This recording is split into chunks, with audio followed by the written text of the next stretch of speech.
Hey, did you hear the news? No, what's up? Ssumday's back. No, no, no, no, no, no, no, no, no, no, not again. Whoa, whoa, whoa, whoa, whoa, whoa. What's that reaction Dude, for? come on. Sniper's playing well, too. Like, arguably, like, top 2 or 3 in his role. How are you going to replace him again?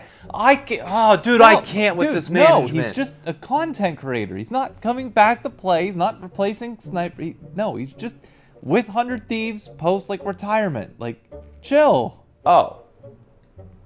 Oh, okay. Yeah, cool. Nice. Great. Great to have him back. That's replace awesome. One rookie. A value one member of time. 100 Thieves. Holy Like, crap. legacy.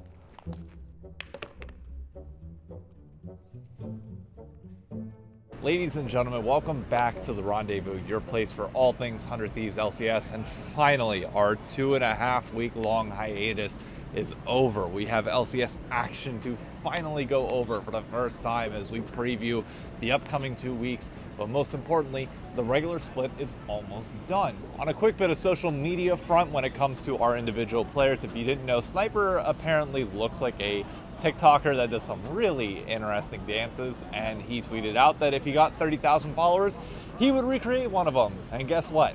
He hit it. So Sniper, we're going to be holding you publicly accountable. I'm waiting for that video, good sir. And whenever it comes out, I'll commend it. Part of me wants to duet that video on TikTok and try and, you know what, screw it. If this video gets 100 likes, the top comment of a TikTok or YouTube short dance trend, I will try it and miserably fail, but I will try.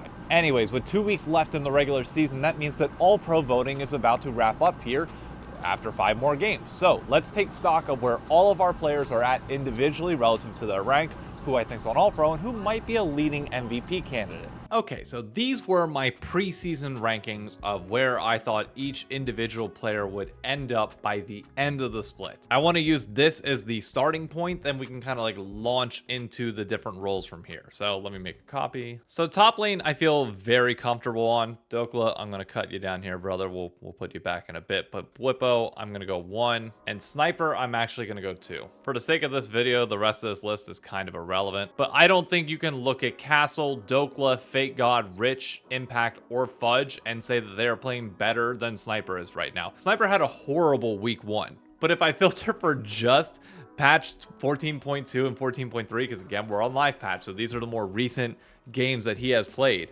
Experience difference isn't too far ahead. I think he's what, second best? Yeah, only Impact is ahead of him, and Impact he already has played better than in both of the games that he played against them. CS he's down slightly. And again, stats aren't fully everything. I'm more kind of selecting and cherry picking to prove a point. But I think if you just use the eye test, it is pretty blanketly clear that Blippo is clear number 1. Sniper is clear number 2 in my mind. It is wild to say that he is number 2 already in the league, but I think it's a fair statement. Which means he's on All Pro watch for his rookie split, which is unbelievable. As for the jungle, I think the reason why FlyQuest is so good, and we'll touch on it a little bit later heading into the matchup with FlyQuest, is that their top side is just straight up phenomenal. And I think that comes off the back of Inspired and Blippo. In terms of anybody else, yeah, I think I put River at 2. I think that's a lock again. Again, everything else below this kind of irrelevant for now. Once again, I don't think there's a single jungler on this list that you can look at and be like, yeah, they're on the same level as Rivered and Inspired are right now. Both have like the highest amount of impact of any jungler in the league. They're affecting lanes, they're carrying games. What else can you say? I think it's the 2 of them. Mid lane is where it gets interesting. So Quid has the highest gold differential at 10 minutes. Experience, weirdly enough, not as high. Kill participation is up there relative to some other players like Jojopyun and Jensen, who I would consider to be close rivals in this particular category. Not that KD really matters, but Quid does have the highest KD in the league, at least of mid laners. Second highest damage per minute in the league, other than Mask, which makes sense. 100 Thieves is an incredibly bloody team. And other than APA, second highest kill participation as well. Just overall, like, there's not one thing that I think you just look at Quid and say statistically, like, he is the best mid laner in the LCS. But I think when you watch him on the Rift, it's blanketly clear that he is. I think you put Jensen up there with him. I think the 2 of them are 1 and 2 easy, but I'm going to call it right now that Quid is on MVP watch. I know a lot of people are going to point towards River and be like, obviously he's the facilitator. He's doing a lot. Like, Quid is single-handedly winning some of these fights. His positioning has been great. He's aggressive in the way that you would want him to be. Like, I get River came in and people are going to be like, oh, this is the piece that changed. Therefore, like, it's the biggest difference in the locker room, maybe in calls. But, like, I mean, I think you just look at Quid and you just say he's the best mid laner in the league right now. Even in their losses, Quid has looked incredible. So, yeah, I'm willing to put him one on my list. ADC.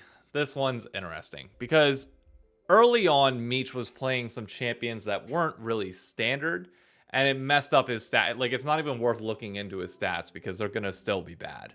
Yeah, XP differential is still the worst in the league. Gold differential is still, well, not fully the worst. Tacticals is still messed up as well. Of note, Meech is the highest DPM ADC in the league, which makes sense. He's been pumping out a good bit of damage, but he loses lane. Alongside that, I feel like bot lane is one of our weaker roles this year. Last year, it felt like people stepped up to Berserker's level where it was like FBI and him were going back and forth, and I think they were on top of everything. This year, I'm not so solid. Meech has had games where he's ran it down. B-Boy's had games where he's looked good and then not looked good. Same thing for Tactical. Like, everybody on this list is kind of meh. But personally, I would not feel comfortable putting Meech anywhere higher than maybe 5th. In terms of players that I think he's better than, I think he's better than Tomo. B-Boy, I put him on the same level, give or take. So 6th, 7th for now. Masu, no. FBI, no. FBI has some really pop-off performances despite their losses.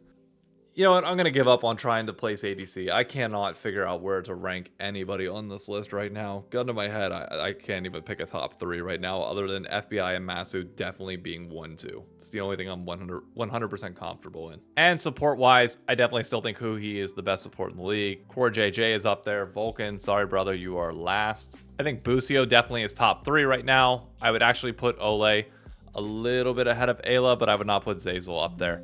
The thing that is going to be very hard to tell with supports is shot calling. It's not something that we hear a lot, but I've heard, honestly, more sniper in comms than I have Ayla. That's not saying that, like, he could bring a veteran presence to the locker room that we're not knowing, and it's tough, so you just have to, like, base it on what you see in game.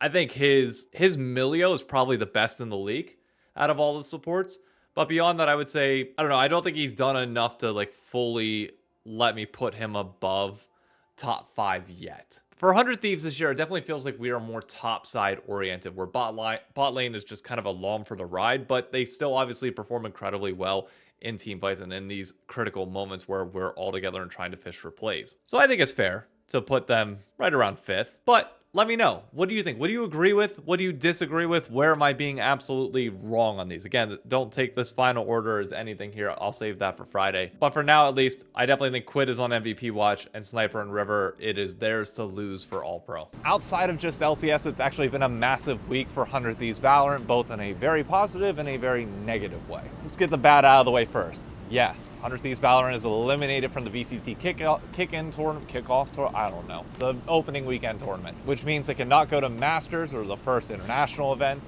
and also means that they are done playing until April, which is absurd. How the VCT format can be that bad is beyond me. But on top of that, the good side of this is that they did get the 100 Thieves VCT skin bundle in the game, including a song from Valkyrie and Fuseli. Yes, I have been corrected on that. I kept saying Fuseli, or I kept saying Fuseli, I think, whenever I was reacting to the music video itself, which, by the way, is up on my channel if you want to check it out. But overall, just a massive positive step for the organization itself this past week. That video getting a good amount of viewership, the hype around the skin bundles, all the promotion, like it felt like prime esports, like 2017 through 2018 periods, and it just felt good to kind of be back in that phase at least a little bit. Unfortunately, it's with Valorant, and you know, we don't get that kind of love with the LCS, given that Call of Duty has an LA Thieves skin, Valorant has their own stuff, and League of Legends, we've got the world's 2022 icon. Yeah, we ain't the same. But if we want to increase the amount of 100 Thieves icons in the game of League of Legends, we have to make it to an international event, which first comes with finishing top 2 in the LCS, which we're currently 2nd, but we need to finish out strong in the regular season. So let's go over to 2 games this week. Do not let Dignitas's 4-5 record get you wrong. This is going to be a close matchup. They are still in 4th place. They are tied with C9 and NRG and are fighting for an upper bracket spot in playoffs. We might be 2 games clear, but this is very much still going to be a contested matchup. Dove is the highest first blood percentage mid laner in the LCS. He is a guy that can take advantage of you early and can get ahead. Luckily, Quid has obviously been playing pretty well, as we've already talked. Do I have faith that Quid can handle him? Absolutely, yeah. In the top lane, it's actually the tale of two similar laners, where both Rich and Sniper both have pretty similar stats when it comes to gold difference at 10 minutes. It's not that I'm worried that we're going to lose this game necessarily. It's just one of those that, like, I know all eyes are going to be on FlyQuest, and I just want to make sure that we, finish this one out as we should. We are going to be favorites going into this game. There is no denying that. So the biggest focus is just going to be doing what we need to do, keeping on pace with what we've done historically, get those early leads, close them out without throwing, and hopefully all should be good. I'm excited for this game. A little bit nervous, but definitely excited. As for the big one, look, there is no denying that this is a massive matchup with FlyQuest for a multitude of reasons. First and foremost, last time that we played against them, we actually did get an early kill in bot lane. Meech and Ayla played it pretty well, but then we chucked it pretty quickly with a bad fight in the bottom half of the map.